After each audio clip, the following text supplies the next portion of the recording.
ለካ የነጻነት ወርቅነ ባለቤት ባሏ ነጻነት ወርቅነ አሜሪካ You have to learn to apologize to each other. Saying አላስተዋውቅ ያው እንደ ኮኔን በቅሎ ማን ነው አሁን በዚህ በረዶ በተሞላበት ሳፋ ውስጥ ተቀምጦ 1000 ብር የሚወስድ? ሚስቴ በየቀኑ ለሥራ ከቤት ስወጣ የረሳሁትን ነገር ታስታውሰኛለች። አንዳንዴ መኪና እሺ ወደ መጨረሻው እንዳመጪ ድፍን የግንፍል ሰላም ቤተሰብ እንዴት ናችሁ? ታገነኝ ዛሬ ምርጥ ቪዲዮዎችን አዘጋጅቼላችኋለሁ። በአስተያየት እንሰጣለን። እናንተ ደግሞ ሰብስክራይብ ማድረግ እንዳይረሳ። ቤተሰብ ስለሆናችሁ አመሰግናለሁ። አዲስ ለመጣችሁ እንኳን ደህና መጣችሁ ወደ ቤቴ። ሰብስክራይብ አድርጉ፣ በጣም ያስፈልገኛል። ለካ የነጻነት ወርቅነ ባለቤት ባሏ ነጻነት ወርቅነ አሜሪካ ላይ ህመም ላይ ያለ ለሷና ለልጆቿ የሚሆን ምግብ አብስላ እሱን ግን ተነስተ ራስ መትበላውን ራስ አብስለብላ ትለው ነበር። ለካ የነጻነት ወርቅነ ባለቤት አዲስ አበባ ላይ ከእናቷ ጋር ከሚኖርበት ቤት ከፈለክ ያለን ቁሳቁስ ይዘ ከዛ ቤት መውጣት ትችላለህ ብላ ስትናገረው ነበር። ለካ የነጻነት ወርቅነ ባለቤት ነጻነት ወርቅነ በመምክንያት ወደ ህንድ ሲጓዝ እሷ ቤት ነበረች ከነሱ ጋር። ነገር ግን መሄድ ስላልፈለገች የሄዱት የሱ ወንድምና እህቱ ነበሩ። ከዚህ ጋር በተገናኘ የነጻነት ወርቅነ ቤተሰብ ወጥተው የተናገሩትን ነገር እየሰማችሁ የነጻነት ወርቅነ ነፍስ ይረፍበት ዝም ብትሉ ነው የሚሻለው ምናምን እያላችሁ የምትናገሩ ሰዎች እመኑኝ፣ በነጻነት ሞት ከነሱ በላይ እናንተ አልተጎዳችሁ። ሲቀጥል የነጻነት ወርቅነ ነፍስ የምታርፈው እሱ በህይወት እያለ ሲደርስበት የነበረው መከራና እንግልት አሁን ከሞተ በኋላ እውነቱ ሲወጣ እንጂ ሲደፋፈን አይደለም። የነጻነት ወርቅነ ሚስት ነጻነት ላይ አደረገች የተባሉት ነገሮች በሙሉ ደግሞ የመጡት ከራሱ ከነጻነት ነው። በህይወት እያለ ለወንድም ለእህቶቹ ከተናገረው ላይ ወስደው ነው የተናገሩት። ስለዚህ የነጻነት ነፍስ የምታርፈው ሰላሟን የምታገኘው ልጁ በህይወት እያለ የተሰቃየው እውነት ከሞተ በኋላ ሳይደፋፈን ሲቀር ነው፣ እንደዚህ ይፋ ሲወጣ ነው። ስለዚህ ባካችሁ አትፍረዱ። አይደለም እህት ወንድሞቹ ይቀርናኮ እኛ ባዳዎቹ በሚዲያ ምናቀው አዝነንለታል አይደለ? አስቡት ደግሞ እንደ ቤተሰብ እነሱ ምን ያህል እንደሚያዝኑ። ምንም ብናዝንለት ምንም በስሞት እኛ ቢሰማን እመኑኝ ከነሱ በላይ ከእህት ከወንድሞቹ በላይ ሊሰማን አይችልም። ስለዚህ የነጻነት ወርቅነን ቤተሰብ እየወጣችሁ የምታሸማቅቁ አካላት ይሄ ነገር በኔ ወንድም ላይ ቢደርስ ምንድነው የሚሰማኝ ብላችሁ ሁላችሁም ራሳችሁን ልትጠይቁ ይገባል። የወንድማችንን የነጻነት ወርቅነን ነፍስ ፈጣሪ ይማር። ለቤተሰቦቹ መጽናናትን እመኛለሁ። ይሄንን ቪዲዮ አድርሱልኝ። አመሰግናለሁ። I need some money to go shopping. Well, I suggest you get a job then, big dog. J-O-B, A-S-A-P, you feel me? Does that look like an ATM machine to you? Let me see. Oh no, human being. That's weird. Oh, I see what's happening here. What? Okay, I got you. Okay.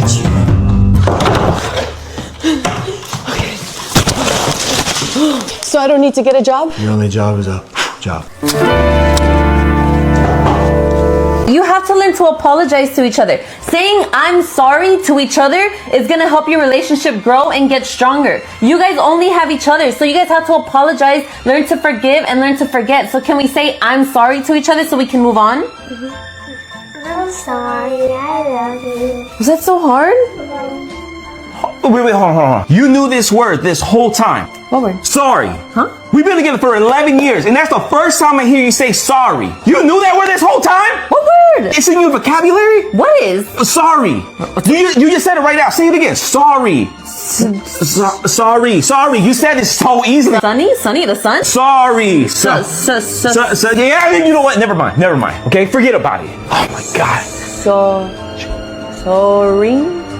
አላስተዋውቅ ያው እንደምታውቀው ድርጅታችን ሞቲቬሽን ላይ የሚሰራ ካምፓኒ ነው። በአሁኑ ዙር የምናሰለጥነው ገንዘብ ፈጽሞ ደስታ እንደማይገዛ ያዘጋጀነውን ስልጠና ነው።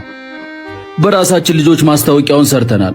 ግን ደግሞ በእናንተ በኩል ሲሆን ብዙ ወጣቶች ይመዘገባሉ ብለን ስላሰብን ነው አንተ እንድታስተዋውቀው የፈለግነው። አላስተዋውቅም። ዜጎቿ ገንዘብ በማጣት ምክንያት የደሃ ከድህነት ወለል በላይ በታች እየተባሉ በ4 እና በ5 ሌቭል ድህነታችን ተከፋፍለው በምንኖርበት ሀገር ውስጥ እንዲህ አይነት የገንዘብን ቫልዩ ባዶ የሚያደርግ ማስታወቂያ አልሰራም። በጣም አክታረክ ዝላይ አንቺ ደስታን አይገዛም በምትዩ ይሄን በማጣት ምክንያት በየሆስፒታሉ ወላጆቻችሁ ነገ ይሞታሉ ተብለው የወላጆቻቸውን የሞት ዋዜማ አክብረው የቀበሩ ታዳጊዎች ባሉበት ሀገር ውስጥ ገንዘብ ለህይወታችሁ ምንም ደስታን አይገዛም ብዬ ልስበካቸው? ትሰማኛለህ? አልሰማም። 3 እና 4 የሞከረን በቃ ከዚህ በኋላ የኔ ነገር አብቅቶለታል ብለን ተስፋ የምንቆርጥ ደካማ ወጣቶች በሞላንበት ሀገር ውስጥ ስንፍናችንን የሚያጠነክር ከንቱ ስልጠና አላስተዋወቀም። ምን አለ እስኪ አሁን እግዚአብሔርን ሳያስከፋ አላህን ሳያስቆጣ በንጹህ ላባችሁ ሰርታችሁ የምታገኙት ገንዘብ ያስደስታል ስሩ ብትሉን። አዲሱን ስልጠና ለመመዝገብ ነበር። አረፍ በል 10 ሺህ ብር ከፍለህ ሰኞ ትጀምራለህ። አሃ ገንዘብ ደስታን እንደማይገዛ የምታሰለጥኑት ገንዘብ እያስከፈላችሁ ነው። የእናንተን አላውቅም። እኔ ግን እንደ ግለሰብ፣ እንደ ማህበረሰብ፣ እንደ ሀገርና እንደ አህጉር ገንዘብ በማጣታችን ምክንያት በንቀት በምንታይበት ዓለም ውስጥ እየኖርን ገንዘብ ደስታን አይገዛም የሚሉት ብሂል አሁን ካለንበት የከፋች ድሃ ኢትዮጵያን ከመፍጠር ውጭ ጥቅም ያለው መስሎ አይታየኝም። አስቡት እስኪ ዜጎቿ በድህነት በሚማቅቁበት ሀገር ውስጥ እየኖርን ስለ ገንዘብ አሉታዊ ነገር ማሰብ ጦርነት በተፋፋመበት ከተማ ውስጥ ሰላም የሰይጣን ነው እንደማለት ይቆጠራል እኮ። እኔን በቅሎ? አዎ አንቺ በቅሎ። ፍቅር? አቤት። አንዴ ጠብቀኝማ። የኔ ፍቅር ጓደኛዬ ወልዳ የለም እሷን መጠየቂያ ብር ብትሰጠኝ፣ ከቻልክ ደግሞ አብረን ብንሄድ። ያደለውማ ወልዶ ለመጠየቅ ይበቃል። ለማንኛውም አልችልም። ማታም አትጠብቂኝ፣ አምሽቼ ነው እሺ የምመጣው። እሺ መጠየቁን ቶ መጠጡን ግን ብትቀንሰው፣ ለጤናህ እኮ ጥሩ አይደለም። ወድጄ የምጠጣ ነው እንደሚመስልሽ? ውስጥ ያለውን ህመም ለመርሳት። ምን እያልክ ነው የኔ ፍቅር? ያጎደልኩብህ ነገር አለ እንዴ? ምን አለኝና ነው? ቤተሰቦቼም ጓደኞቼም አትወልድም ይሉኛል። መታወቁ በቅሎ አቅፌ እንደምነው እኮ። እኔን በቅሎ? አዎ አንቺ በቅሎ። ከሰው በታች ሆንኩት ባንቺ ነው። ትሰማለህ? እኔም እኮ እናት መሆን እፈልጋለሁ። ግን ምን ላድርግ? ልጅ እኮ የፈጣሪ ስጦታ ነው። እጭ አዋት እነዛነሽ ፍቅሬም ትርጉም አጣ ለተረተመቼ አንተም በዚህ ይብቃ። ሰላም ነው ቴዲ? ምን ነው አስደነገጥኩ እንዴ? አይ ድንገት ስለሆነ ነው። ግባ ግባ።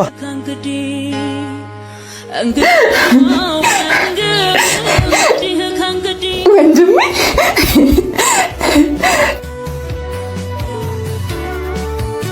ይሄ ወንድ እንደመጣልኝ። እህቴ ምን ሆነሽ ነው? ለምን ነው የምታለቅሽው? ይገርማል ወንድሜ። ምን ነው የሚገርመው እንደዚህ እያለቀሽ? ቴዲ ምን ሆነ ነው እንደዚህ የምታለቅሰው? አይኖቼን ያቸው ወንድሜ በለቅሶ ብዛት እንዴት እንደሆኑ እኮ። ምንድን ነው የተፈጠረው? ካንተ ከተለያየሁ እኮ በጣም ቆየሁ። ናፍቆት አንገላቶኝ ነው መቼ ነው የማገኘው እያልኩኝ ሳነባ መጣህልኝ። በጣም ናፍቀኝ ነበር ወንድሜ። ታዲያ ምንድን ነው እንደዚህ እስከምትሆኝ ድረስ እንዴ? እና ብትይኝ አልመጣ። አይገርምም? ፍቅር ራሱ እኮ ራስሽን ጎዳ። እንደዚህ አትሁኝ፣ ሄደን እንጠይቀዋለን ሲለኝ ነበር አይደል? ፍቅር እኮ እህቴ በጣም ናፍቀሽኛል። ያው የፊልድ ስራ አይደለም የምሰራው፣ ለዛ ነው። እሺ ይቅርታ። ከዚህ በኋላ ልጠፋ፣ ሁሌም አጠገብሽ ነኝ። የእናቴ የምትክ እኮ ነሽ።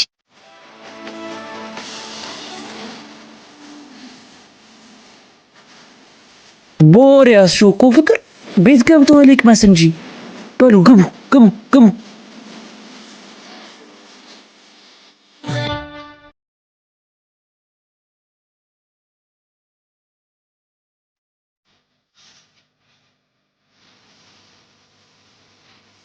ምንድን ነው? ይቅርታ ማኪ፣ ከሁሉም ነገር በላይ አንቺ ትበልጫለሽ። ግን እኮ ልጅ የፈጣሪ ስጦታ ነው አይደል? ይቅርታ። አንቺ ባና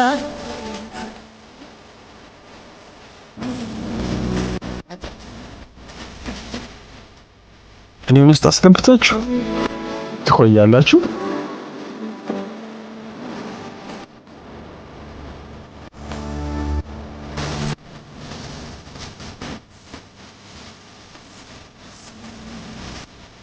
ማን ነው አሁን በዚህ በረዶ በተሞላበት ሳፋ ውስጥ ተቀምጦ 1000 ብር የሚወስድ?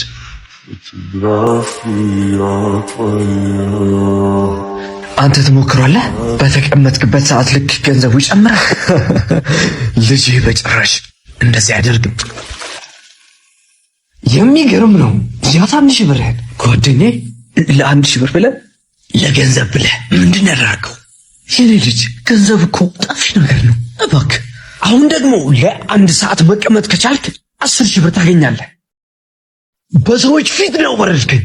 በሰዎች ፊት ነው ክብሬን ያጣሁት። የኔ ልጅ አባትን ቀልብ አትስበረው እባክህ። ተነስ ተነስ። አሁን ያበድክ ነው። ምንድነው እዚህ ተራ ነገር ላይ ተቀምጠ? ኧረ በእናትህ ተነስ። አሁን ለ2 ሰዓት ብቻ መቆየት ከቻልክ 100,000 ብር ታገኛለህ። 100,000 አሁን ስለ ገንዘብ አይደለም። ተነስ 100,000 ብር ይቅርብ ልጄ ተነስ።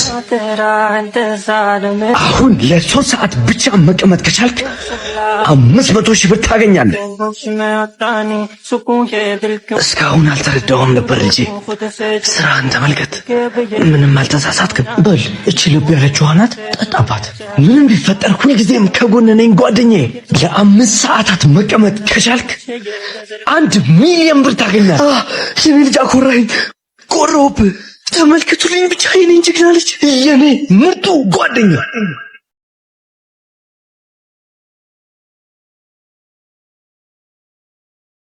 ሚስቴ በየቀኑ ለስራ ከቤት ስወጣ የረሳሁትን ነገር ታስታውሰኛለች። አንዳንዴ መኪና ቁልፍ፣ ሌላ ጊዜ መነጽር፣ አንዳንዴ ሞባይል፣ እንዲሁም ሌላ ነገር መርሳት ልማዴ ነውና አሁንማ አረጀህ እኮ አበቃ ወይኔ ባሌ እያለች እየሳቀችብኝ ታቀብለኛለች የረሳሁትን።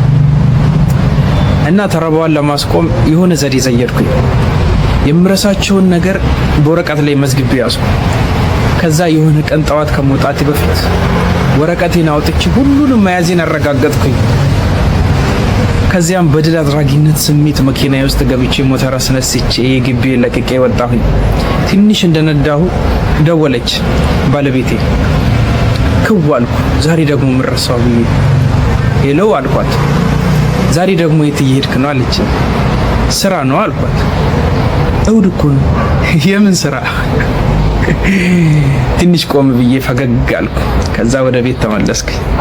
የሰው ልጅ ጎድሎ ነው፣ የተሟላ አይደለም እና ፍጹምነት ለአላህ ብቻ ነው። ባልና ሚስት፣ ወንድና ሴት በሐሳብም በአካልም እንዲሞላሉ ተደርገው ነው አላህ የፈጠራቸው። አንዱ የጎደለው ሌላው አለው፣ አንዱ የማይችለው ሌላው ይችለዋል። ለአንዱ የማይታየው ለሌላው ይታየዋል። ለመናናቅ ለመገፋፋትና ለመለካካት ሳይሆን ዱንያን አብረን እንድንኖር ፈተናዎቿንም አብረን እያሸነፍን ወደ ጀነት እንድንጓዝ ነው አላህ ወደዚች ምድር ያመጣን። አላህ ይወፍቀን። የረበና ሰላም ይብዛላችሁ። አሰላሙ አለይኩም። ማሪ ላቭ ስቶሪ ንገርሽ። እሺ ወደ መጨረሻው እንዳመጪ ድፍን የግንፍሌ ህዝብ የሚያውቀው ላቭ ስቶሪ። እሺ በጣም ያንግ ነኝ። እኛ ቤት ጡጤ የምትባል ሰራተኛ ተቀጠራለች። እኔ ላይክ ገና የምትደርሽበት የለም የምትፈነጅበት ጎረምሳ የምትሆኝበት ሰዓት ነውና እሷ ባለሱቁን ታፈቅራለች። እሷ ደግሞ ከመርካቶ ከእናትና አባቷ ቤት ጠፍታ ነው እኛ ቤት የተቀጠረችው።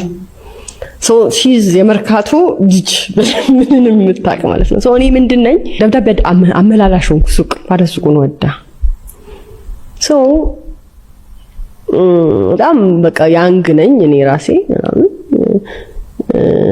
እዛ ጊዜ እዛ ሱቁ ጋር የሚመጣልች አይ ቲንክ ውጭ ሀገር ቆይቶ ምናምን መጥቶ ነው።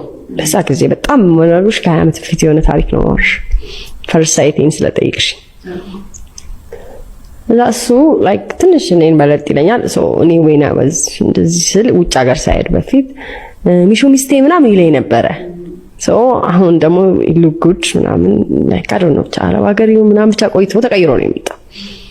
ሶ እኔም እሱን መውደድ ጀመርኩ እያየሁት ማለት ነው። ከዛ ለጡጤ ደብዳቤ ሳደርስ ለምን ለሱ ማጽፊለትም አለችኝ ማለት ነው። ከዛ ያ ደብዳቤ መጻፍ ጀመረ። ጡጤ የኔን ደብዳቤ ለሱ ታደርሳለች። እኔ ያ የደብዳቤው ዘመን ነው ዘመኑ ዊን ነው ዊን ነው። ከዛ ብቻ ደብዳቤው ደረሰው። ሶ አንድ ቀን አገኘኝ እንዳወራኝ ደብዳቤው ትዝ ይልሻል እንዴ? እኔ በጣም የሷንም ደብዳቤ የምጽፈው እኔ ነኝ። ኢሊስትሬቸር በጣም የመጻፍ አቅሙ አለኝ። ደብዳቤዎቹ ወስ ሶ ቢዩቲፉል በኋላ ፖሊስ ጣቢያ ተሄደው ሲነበቡ ይሄንን ማስዋጽፈውም የተባሉ ደብዳቤዎች ናቸው። ዋው እሺ። ከዛ እኔ አበድኩ፣ ወደድኩት።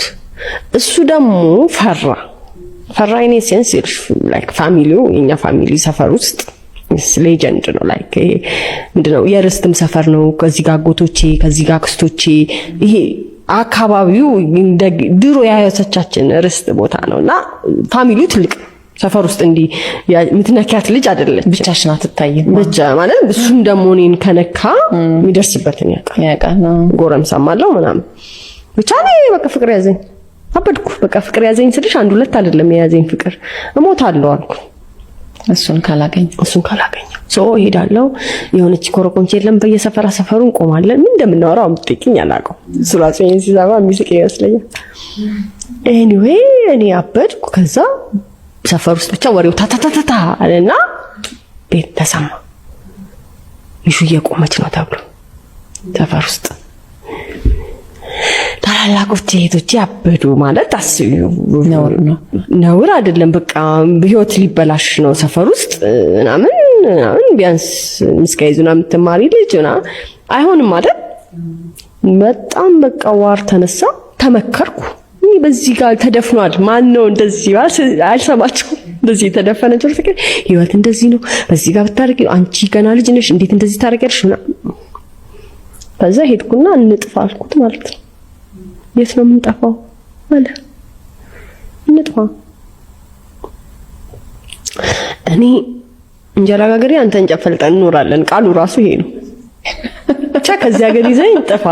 እሺ እንግዲህ እኔ ደግሞ ኢኮኖሚካሊ ምናምን ትንሽ ይሻላል። ያው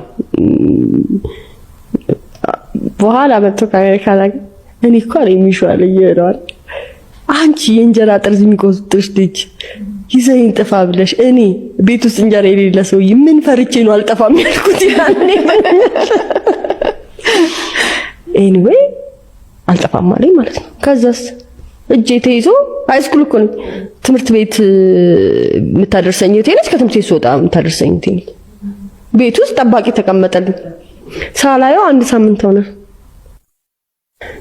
ይሄ ኢምፖሲብል ፎር ሚ።